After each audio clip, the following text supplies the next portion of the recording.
Dans ces cuves hermétiques, plus de 100 kg de sphectine sous scellé, un produit hautement toxique qui contient 22% d'arsenic.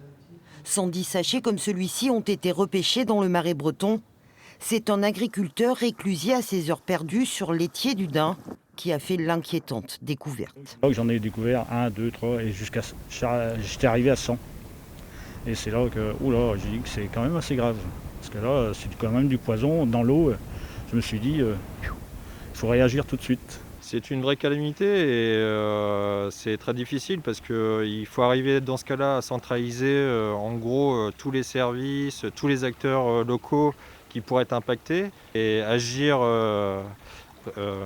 avec rapidité. Effectivement, il y a un milieu naturel qui aurait pu lourdement souffrir de ce geste. Par miracle, le phytosanitaire interdit à la vente depuis 1980 n'a pollué aucun cours d'eau. Les analyses effectuées sont toutes revenues négatives. Sur le secteur, la pêche maritime et le ramassage des coquillages ont été momentanément interdits. Nous recevons toutes les pluies du bassin versant, c'est-à-dire de Machecou, etc.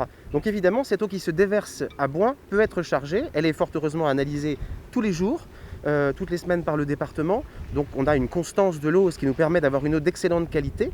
Mais effectivement, une pollution telle que celle que nous aurions pu vivre aurait pu avoir des conséquences très ennuyeuses pour l'ensemble du secteur économique de notre ville. Plusieurs plaintes ont été déposées. Une enquête a été ouverte pour identifier le ou les auteurs de ce dépôt sauvage insensé.